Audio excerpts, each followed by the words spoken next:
ৰাজ্যৰ চৌদিশে এতিয়া বানৰ বিভীষিকা বিভিন্ন ঠাইত বাঢ়নী পানীয়ে উটুৱাই নিছে পথ দলং আদি আৰু ৰাইজৰ মাজত এতিয়া হাহাকাৰ পৰিস্থিতিৰ সৃষ্টি হৈছে ইফালে নেৰানেপেৰা বৰষুণ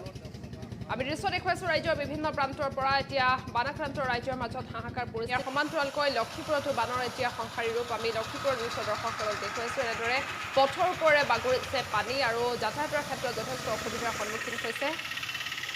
আৰু লক্ষীপুৰৰ বান পৰিস্থিতি সন্দৰ্ভত আমাক সবিশেষ জনাব আমাৰ লক্ষীপুৰৰ সংবাদদাতা ৰফিকুল ইছলামে নিশ্চয়কৈ এতিয়া চৌদিশে বান আৰু বানৰ বিভীষিকা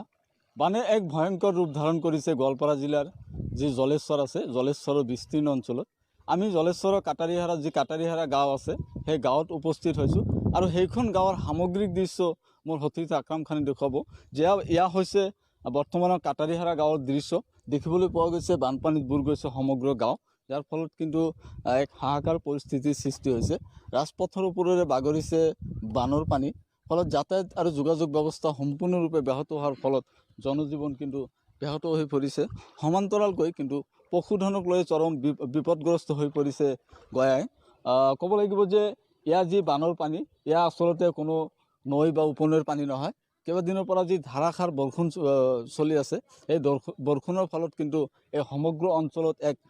বানৰ সৃষ্টি হৈছে যাৰ ফলত কিন্তু এই কাটাৰীহাৰা গাঁওখন সম্পূৰ্ণৰূপে বানপানীত বুৰ গৈছে আৰু ফলত ৰাইজৰ মাজত এক হাহাকাৰ পৰিস্থিতিৰ সৃষ্টি হৈছে ইয়াৰ স্থানীয় লোক আছে কি কয় তেওঁলোকে কেনেকুৱা এটা পৰিস্থিতিৰ সন্মুখীন হৈছে আপোনালোকে কেনেকুৱা পৰিস্থিতিৰ সন্মুখীন হৈছে হয় ইতিমধ্যে আপোনালোকে দেখা পাইছেই যে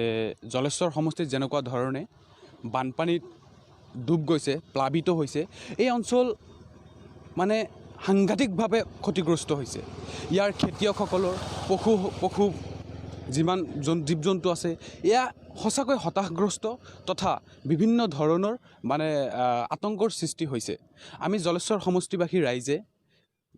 মানে জিলা প্ৰশাসনৰ তথা চৰকাৰক আমি আহ্বান জনাইছোঁ আপোনালোকে অনতি বিলম্বে এই অঞ্চলসমূহত আপোনালোকে পৰ্যবেক্ষণ কৰক আৰু এই অঞ্চলসমূহৰ ৰাইজৰ লগত মিলি ৰাইজক মানে আশ্বাস দিয়ক আৰু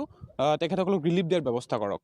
হয় নিশ্চয়কৈ কিন্তু এক প্ৰকাৰ চৰম খাদ্যৰ নাটনি হৈ পৰিছে পশুধনৰ ক্ষেত্ৰত আমি দেখুৱাইছোঁ যে খেতি পথাৰ এনেদৰে শস্য আদি বিনষ্ট হ'বলৈ ধৰিছে আমি